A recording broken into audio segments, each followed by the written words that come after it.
Bonsoir à tous. De nombreux Marocains s'apprêtent probablement à passer une nouvelle nuit blanche après le tremblement de terre qui a frappé le pays vendredi soir. De nombreux villages ont été décimés.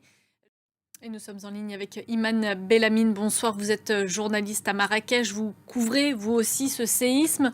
Aujourd'hui, vous vous êtes rendu dans un hôpital de Marrakech. Qu'est-ce que vous avez pu voir de la prise en charge des blessés? Bonsoir.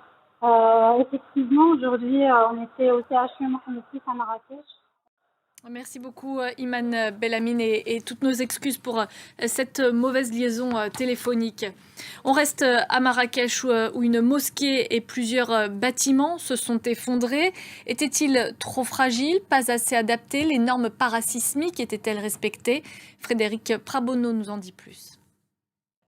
Et dans le reste du pays, les secours sont toujours à la recherche de survivants alors que plusieurs villages ont été décimés au cœur du Haut-Atlas dans des zones difficiles d'accès. Éric Pelletier.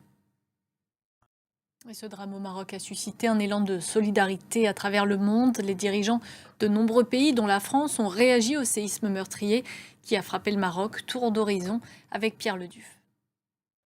Et l'Algérie, de son côté, qui a rompu ses relations avec le Maroc en 2021, a annoncé l'ouverture de son espace aérien aux vols humanitaires et médicaux à destination du Maroc.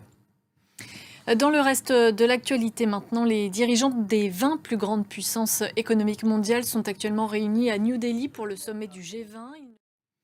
De l'aide humanitaire va de nouveau pouvoir être acheminée vers l'enclave séparatiste arménienne du Haut-Karabakh.